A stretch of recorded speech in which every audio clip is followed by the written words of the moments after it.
ओम श्री हनुमते नमः। नमस्कार। श्री हनुमाष्टक की कथा चल रही है। आज हम लोग 6वें पद को समझेंगे, पर उसके पहले आइए पाठ कर लेते हैं। रावण युद्ध अजान कियो, तब नाग की फांस सबे सिर डारो। श्री रघुनाथ समेत सबे दल, मोह भयो यह संकट भारो। आनि खगेश तबै हनुमान, जो बंधन काटी श्रुतास निवारो। को नहीं जानत है जग में, कपि संकट मोचन नाम तिहारो। कपि संकट मोचन नाम तिहारो। प्रसंग आप जानते हैं। श्री राम रावण के बीच भयंकर युद्ध हो रहा है। रावण एक ऐसा युद्ध कर रहा है जो अजान है, मायावी युद्ध कर रहा है। उसने श्री राम और अन्य योद्धाओं को नागपाश में जकड़ लिया है। मायापति श्री रघुनाथ आज स्वयं बंधन में हैं। सभी वानर अचंभित हैं, सेना अचंभित है। तो संकट की इस दशा में संकट मोचन हनुमान ने पक्षीराज गरुड़देव को लाकर सभी को नागपाश के बंधन से मुक्त कराया। तो इस पद का सामान्य अर्थ यही हुआ कि हनुमान जी ने जो युद्ध लंका में चल रहा था, उसमें रावण के मायावी छल प्रपंच की काट के लिए हनुमान जी ने प्रयत्न किया और खगेश पक्षीराज गरुड़ जी को बुलाया। अब देखिए, इस पद में सूक्ष्म बातों को पकड़िए कि प्रभु को नागपाश से मुक्त कराने का कार्य पक्षीराज गरुड़ महाराज ने किया, यानी कर्म संपादन गरुड़ महाराज से हुआ। हनुमान जी सिर्फ उन्हें बुलाने गए, पर प्रशंसा किसे मिली? हनुमान जी को। पद में यह बात नहीं लिखी गई कि को नहीं जानत है जग में, खगराज नाम तिहारो। तो यह भेद क्यों? और वैसे देखिए तो गरुड़ महाराज और हनुमान जी दोनों भक्त हैं, दोनों ही प्रभु के समीप हैं। गरुड़ जी विष्णु भगवान के वाहन हैं, सहचर है, नित्य का संग है। और प्रभु श्री राम उन्हीं विष्णु के अवतार हैं। पर यहां गरुड़ देव चूक गए, प्रभु के स्वरूप को पहचान नहीं पाए। भूल तो हनुमान जी से भी हुई थी, हनुमान जी भी नहीं पहचान पाए थे। सुग्रीव जी के संग रहते रहते अपना तेज खो चुके थे, और जब प्रभु श्री राम को ऋषमुख पर्वत पर आते देखा तो नहीं पहचान पाए थे। पर जब नजदीक गए, बातचीत की, तुरंत पहचान गए। और नहीं पहचान पाने का दोष भी किसके सिर पर मढ़ा? प्रभु श्री राम के। मोर न्याऊ मैं पूछा साईं, तुम पूछाऊं कस नर की नाई। तब माया बस फिरहु भुलाना, ताते मैं नहीं प्रभु पहचाना। हे ठाकुर, यह स्वाभाविक है कि मैं नहीं पहचान पाया, क्योंकि माया के अधीन हूं। जगत माया के अधीन है। पर आप तो परमात्मा हैं, आपसे यह गलती कैसे हो गई? आप कैसे नहीं समझ पाए? तो साहब, श्री हनुमान जी की भक्ति अद्भुत है, अद्वितीय है। भक्त और भगवान के मिलन की देखिए पहली शर्त ही यह होती है कि भक्त स्वयं के अस्तित्व को विलीन कर दे, मिटा दे। वह भगवान में तन्मय हो जाए, भगवान का हो जाए, भगवान का ही स्वरूप पा जाए, उसका योग क्षेम सब प्रभु के पास रहे। इसीलिए इतने बड़े कार्य करके भी श्री हनुमान जी अभिमान रहित हैं, क्योंकि उनका दृढ़ विश्वास है कि यह सब कुछ प्रभु की कृपा से हो रहा है। पर गरुड़ जी चूक जाते हैं। राम रावण युद्ध के दौरान भी चूक गए।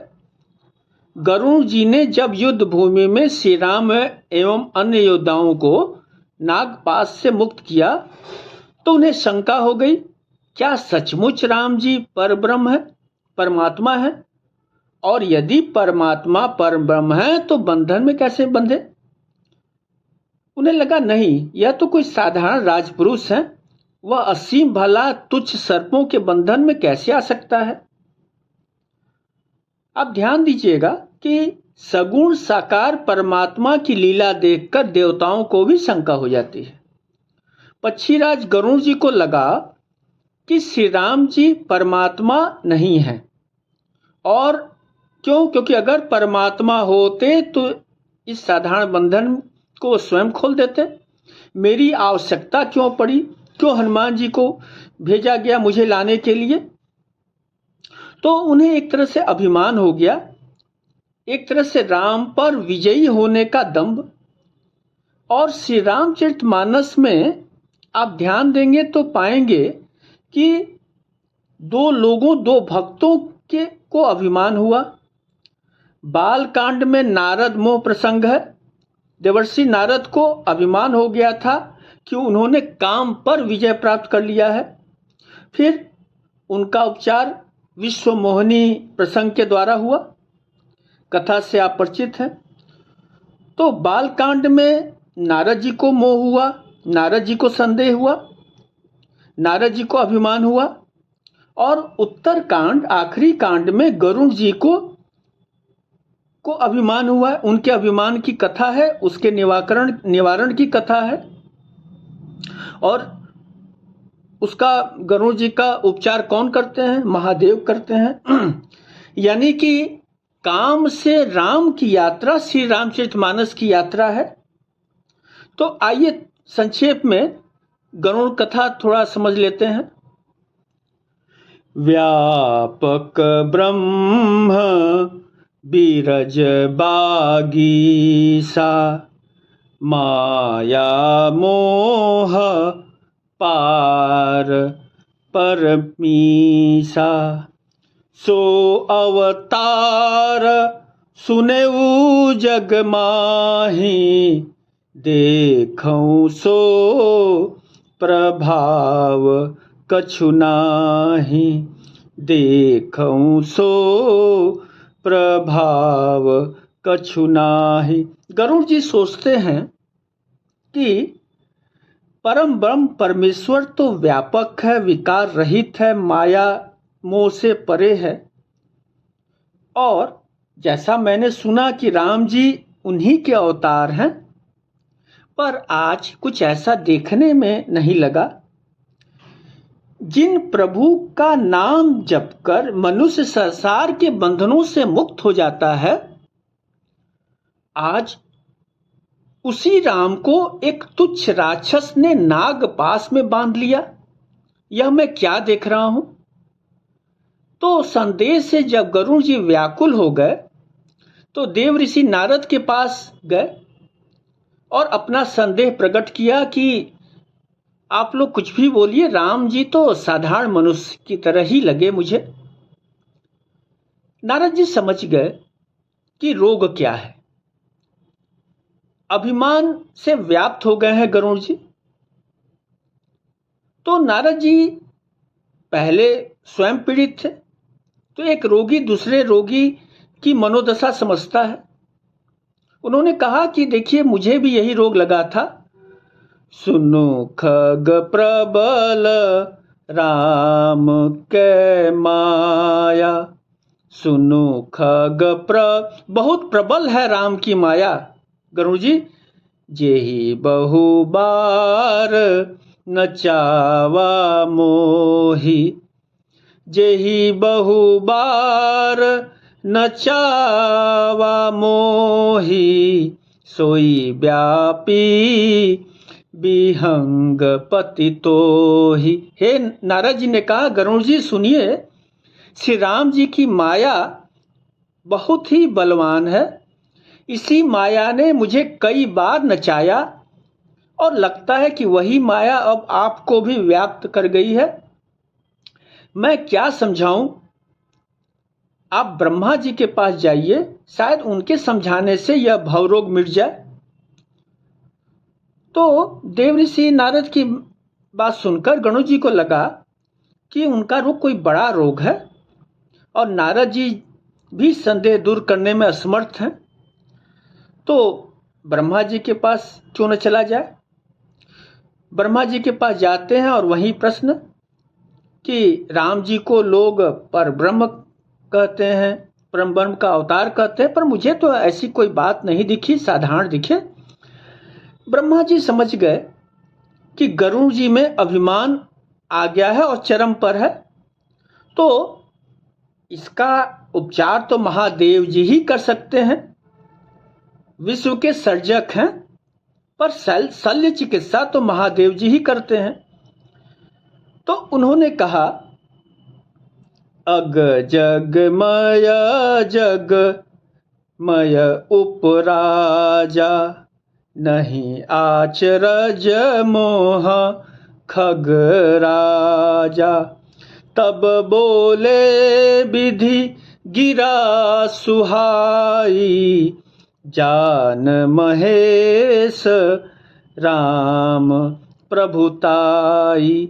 जान महेश राम प्रभुताई। हे गरुड़ जी, मैं सृष्टि करता हूं, इसमें कोई शक नहीं, पर यह सारा चराचर जगत जो कि मेरे द्वारा रचा है, पर मैं भी मायावश नाचने लगता हूं। तो मैं आपको क्या समझाऊं? एक काम करिए, शीघ्र ही कैलाश पर चले जाइए। महादेव ही राम की महिमा बता सकते हैं। जान महेश राम प्रभुताई। राम की प्रभुता महादेव ही जानते हैं। और हां, मार्ग में किसी और से मत पूछिएगा, सीधे वहीं पहुंचिए, क्योंकि आपका रोग साधारण कोटि का नहीं है। अब तो क्या कहना गरुड़ जी उर दंभ विशाल। गरुड़ जी का अहंकार अब 7वें आसमान पर। तो वे कैलाश की तरफ बढ़े और जब कैलाश की ओर जा रहे थे तो मार्ग में ही महादेव जी मिल गए। गरुड़ जी ने महादेव के चरणों में सिर नवाया, फिर अपनी बात, अपना संदेह प्रकट किया। महादेव समझ गए कि निश्चय ही कृपा निधान श्री राम जी गरुड़ जी के अभिमान को नष्ट करना चाहते हैं और इसीलिए उसे इतना नचा रहे हैं। महादेव ने कहा, हे गरुड़, अब देखो तुम मुझे रास्ते में मिले हो, मैं कुबेर के यहां जा रहा हूं, तो मैं तुम्हें कैसे समझाऊं? हाँ, एक उपाय है, वही करो। मिले हु गरुड़ मार्ग महमोही कवन भांति समुझावो तोहि। तब ही होई सब संशय भंगा जब बहुकाल करिय सत्संगा। हे गरुड़, एक काम करो, तुम्हारे सभी संदेहों का नाश होगा तभी होगा जब तुम दीर्घ काल तक सत्संग करो। और मैं तुमको अब वहां भेजता हूं जहां प्रतिदिन हरि कथा होती है। उत्तर दिशा में एक सुंदर नील पर्वत है, वहां परम ज्ञानी काकभूषुंडी जी रहते हैं, तुम वहीं चले जाओ। वे राम भक्ति के मार्ग के परम प्रवीण हैं, गुणधाम हैं और नित्य कथा भी कहते हैं। उनकी कथा सुनने से निश्चित ही, ऐसा मेरा मत है, तुम्हारा संदेह मिट जाएगा। और महादेव का आदेश मानकर गरुड़ जी काकभूषुंडी जी के आश्रम पहुंचते हैं। वहां उनकी शंकाओं का समाधान होता है। गरुड़ काकभूषुंडी जी के बीच में दिव्य संवाद होता है और गरुड़ जी का संदेह मिटता है। कथा है तो महादेव ने एक रहस्य की बात बताई कि गरुड़ जी को मूलतः अभिमान का रोग है और मुझसे सुनकर शायद उनका रोग और बढ़ जाता, तो मैंने जानबूझकर गरुड़ जी को काकभुसुंडी जी के पास भेजा। क्यों? क्योंकि गरुड़ ठहरे पक्षीराज खगेश और काकभुसुंडी जी कौआ। तो एक साधारण कौआ के पास जब एक पक्षीराज जाएगा, नीचे बैठकर कथा श्रवण करेगा, तो अभिमान स्वतः मिट जाएगा। और एक दूसरा भी कारण है। माता पार्वती ने कहा कि क्या बात, वो भी बता दीजिए। कछु ते ही ते पुनि मैं नहीं राखा। एक दूसरा भी कारण है हे पार्वती, जिसके कारण मैंने उसको अपने पास नहीं रखा।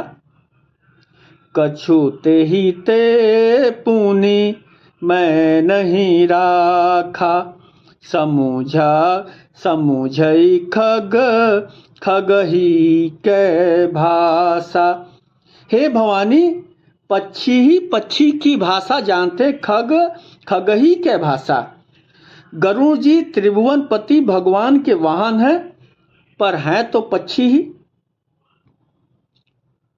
तो कहने का तात्पर्य देखिए यह है, इस पद से जो हम समझ सकते हैं हम लोग, कि इस जगत में प्रशंसा उसी की होती है जो अभिमान रहित है। श्री हनुमाष्टक के इस पद में प्रशंसा श्री हनुमान की है, जो अपने अस्तित्व को प्रभु काज में विलीन कर देते हैं और इसीलिए वे राम दुलारे हैं। सूक्ष्म दृष्टि से देखें तो उनके भीतर वही शिव तत्व बैठा है जो वैरागी है और विश्व कल्याण हेतु विष पीने वाला है, वही नीलकंठ महादेव है। तो आज बस इतना ही। नमस्कार।